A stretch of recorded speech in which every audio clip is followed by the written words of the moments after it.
น้ำดีแบกเรานี้ภูมิใจน้ำเกลือไกรสถาบันของเราเป็นแหล่งปัญญาพัฒนาจิตใจเราพร้อมรับเอาคุณธรรมสร้างตนน้ำดีแบกคือแสงดวงดาวแสงส่องสกาวเหนือทะเลนิรันดร์รู้จักความจริงรักความดีมีค่านั้นพร้อมใจกันผูกพันสามัคคี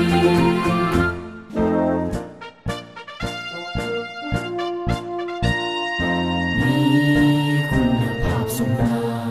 มมุ่งตามประสิทธิภาพสูงเด่นเป็นดังน้องพี่ด้วยพระดอนพามีสัญญาสูงร่วมกันน้ำมีแบบคงไว้ยืนนานเป็นแหล่งประสานนำวิชาก้าวไกลเราจะดำรงให้คงอยู่คู่ไทยพร้อมรวมใจให้ดีแบบโลกเกียรติขจรพร้อมรวมใจให้ดีแบบเกลือเกียรติขจร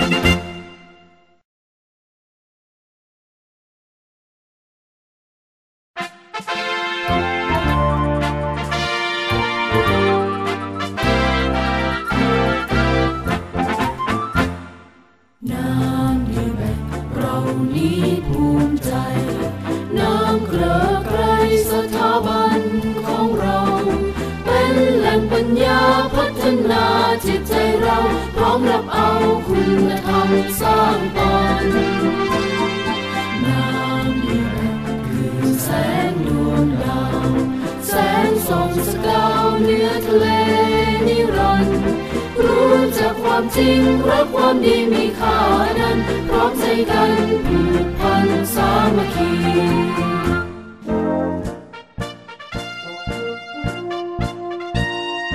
มีคุณภาพสูงงามมุ่งตามประสิทธิภาพสูงเด่นเป็นดังน้องพี่ด้วยพระดอนพามีสัญญาสูงร่วมกัน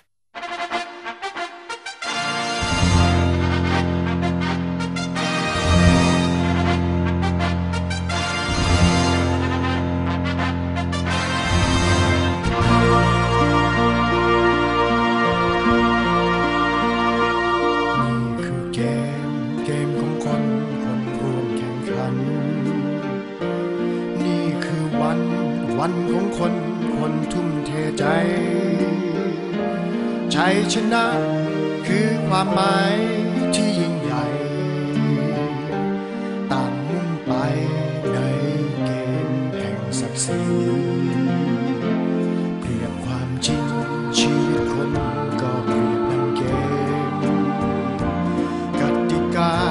ในสังคมช่วยบ่มจิตใจให้รู้แพ้รู้ชนะรู้อภัยเพื่อนำชัยในเกมชีวิตจริง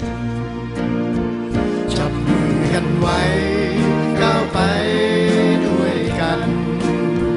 เป็นกำลังใจให้กันและกัน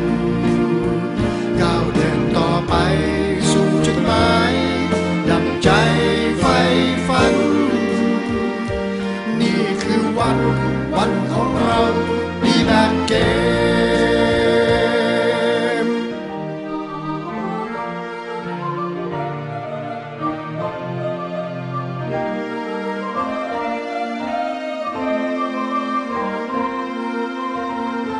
เมื่อเป็น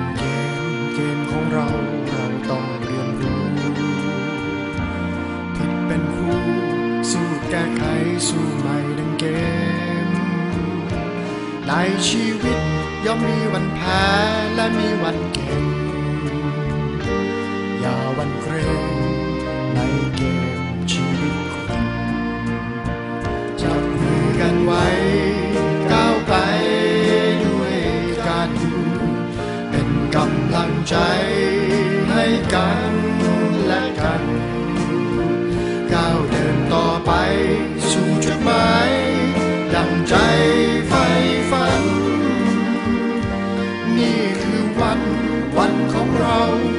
แบกเกมจับมือกันไว้ก้าวไป